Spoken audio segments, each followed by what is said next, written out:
Using the sloop, I'll give a brief tutorial for how to control the ship in Sea of Thieves.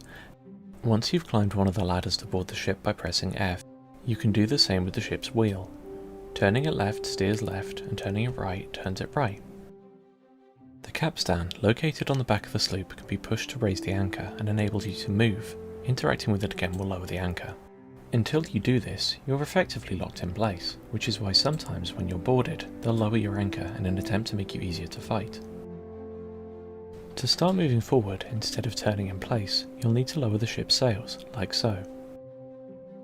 You can also rotate the sails. Though not always necessary, this helps them to better catch the wind, making your ship move faster.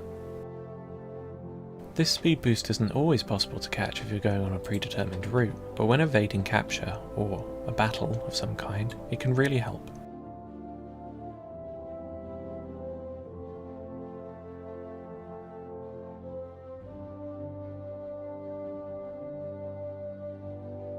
To see where you are on the sea, consult the chart on your ship.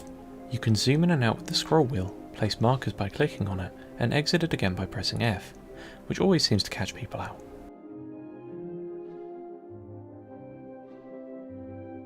When approaching your destination, start to raise your sails to reduce your forward momentum to a halt. Lowering the anchor isn't necessary to stop the ship altogether if the weather is clear, so most players opt to leave it up in the case that other players show up looking for a fight. Situated this close to the island, we can grab loot from it with the harpoon, or go onto the island and come back to the ship fairly easily.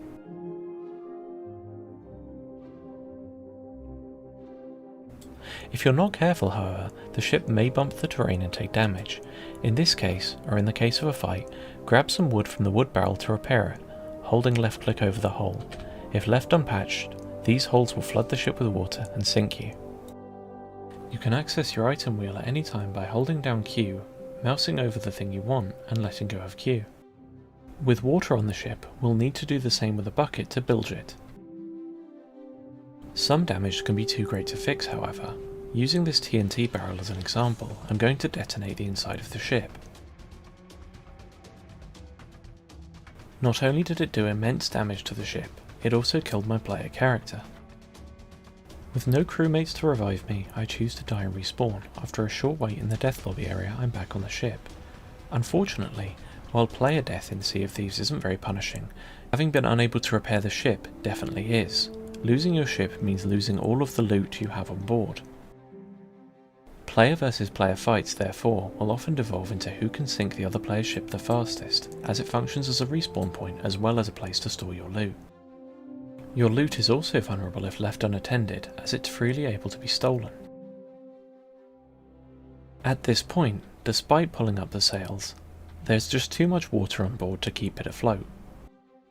Though I've covered the absolute basics, it's worth familiarising yourself with the other things your ship can do, such as offer you food, an area to cook fish if you catch them, and cannons to fire against other ships.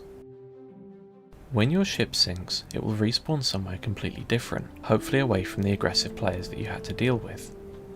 Unfortunately, you'll have to go reclaim your loot, or find new loot. When far away enough from your ship, or if it sinks in front of you, you can ask a merfolk for help. They'll bring you back,